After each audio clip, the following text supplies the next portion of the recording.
Hey, welcome back. This is my third video in my getting started with guitar series. In the previous video, introduced sheet music and we covered how to read some notes in the open position on the first and second strings. Today we're going to add the third string, and I'm going to discuss dotted rhythms briefly, and we'll start incorporating other fingers with our right hand rather than just the thumb. So let's get started. So in the last video, I gave this exercise, and we just plucked it with the thumb, where we did the frets 1, 2, 3, 4, and then 4, 3, 2, 1 backwards. We're gonna do the same thing now, except I want you to add your index and middle finger, and you're going to alternate them. So what you're going to do, and again, maybe before we even get started with that, maybe just take the left hand away and just don't think about it for now. So we just want to alternate on the first string, your first finger and second finger. Ready?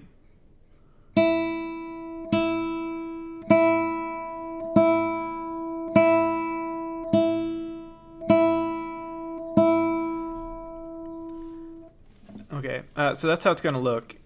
And I want to discuss briefly two different ways to pluck the string. We might use, there's two different ways that are kind of give it a name, and that's a rest stroke or a free stroke.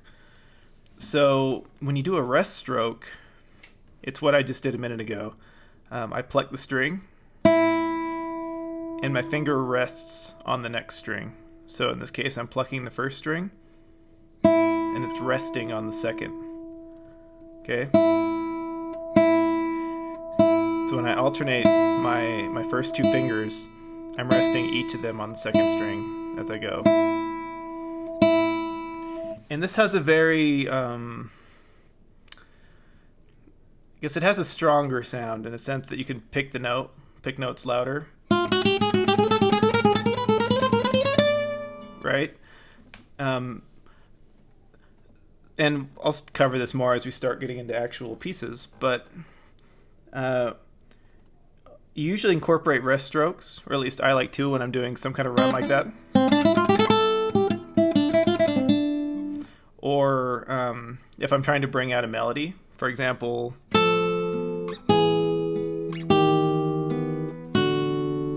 I mean, that's not that exciting, I'm just walking down the scale. You know, I'm doing a rest stroke on just the highest note, so they really get brought up.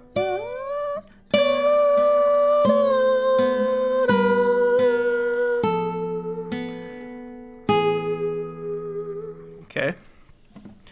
The other kind of plucking is a free stroke, and that's going to be the same. It's going to be similar in a sense, at least for now, that we're just going to alternate two fingers.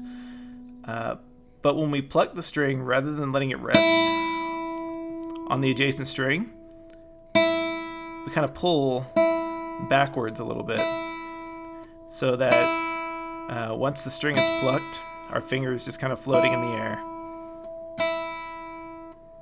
Okay, and that's called a free stroke. So again, we have rest stroke and free stroke. And as you're playing pieces, you will mix those two different types of strokes, but we'll get into that more later. So yeah, I started talking a minute ago about having an exercise for this. So what I recommend doing, again, this is just kind of to get you started. Maybe you can just start the same exercise we did last week. So playing 1, 2, 3, 4 on the frets. But instead of using your thumb, use your first two fingers alternating, right?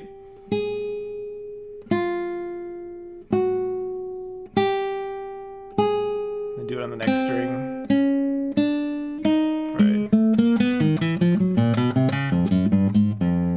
Right. Just walk through all 6 strings. Sorry, I sped up a little bit. I should have kept that slow. But I think you get the idea. And if you don't want to, if you haven't quite coordinated your hands yet, it's okay to just, this is the kind of thing that's great to practice just in front of the TV at night while you're watching your shows. Okay.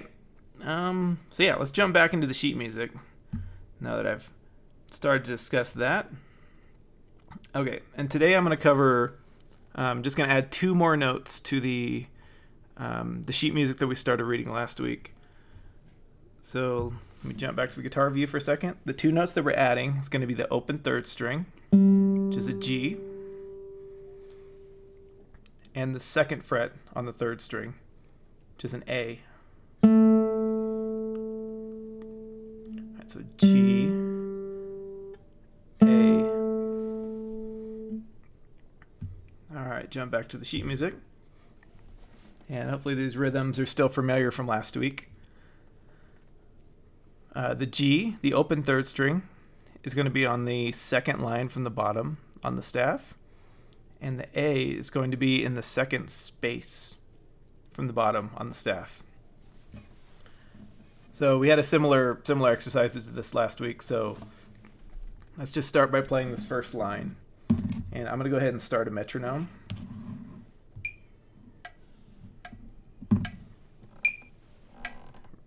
Ready? 1, 2, 3, 4.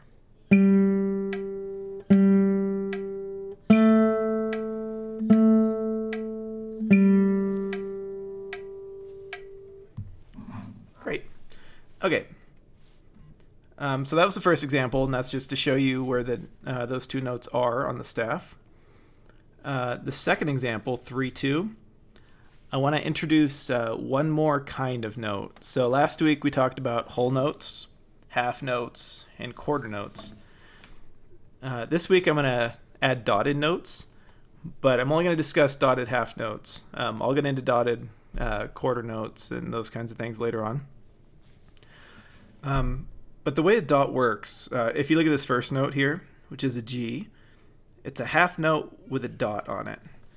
So what a dot does is it takes the rhythm or the length of time that you would normally hold the note out for, and it takes that length of time and then it adds half of that length of time back. And this will get more intuitive later on, but just this one for an example, you have a half note, which would normally get 2 beats. But a dotted half note is going to be 2 beats plus half of 2 beats, which is 1. So a dotted half note gets 3 beats total. So you'd count this 1, 2, 3, and then play the next note. So yeah, let's just see what that sounds like. Start the metronome again. Ready? 1, 2, 3, 4.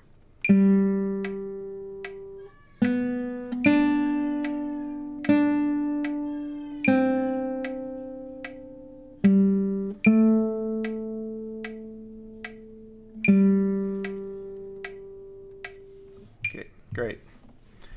All right. So hopefully that made sense.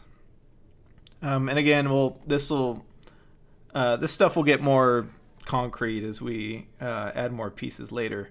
But I'm just introducing it here. All right. So finally, let's add one more piece of music. And this time it's Twinkle Twinkle Little Star. It's going to use the notes that we just added in this lesson, plus all the notes we discussed in the previous one. So it's 3 lines long. Just look at it for a second. The first line and the third line are the same. We have a section here that repeats. These 2 measures repeat here. So it's 3 lines, 12 measures in total, but there's a lot of repetition going on. So yeah, let's just go ahead and play it. Start my metronome. 1, 2, 3, 4.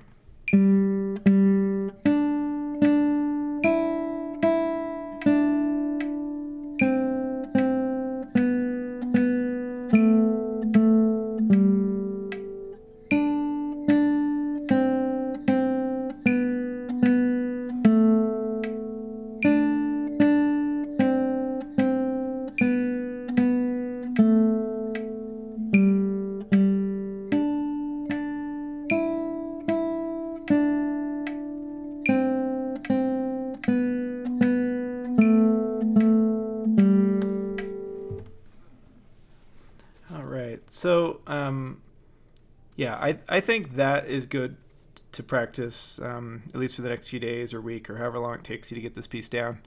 And again, that's going to combine all the notes we just did now, the G and the A, plus all the notes from last week. Yeah, and I don't want to go make this one too long. It's nice to have a break. I don't want to make all these super long. So I'm going to stop here. And then for the next lesson, I will add the fourth string and maybe a couple other fun things with that. But anyways, if this was useful for you, please like. If you want to get notified when I release some more of these, please subscribe. And thanks for stopping by.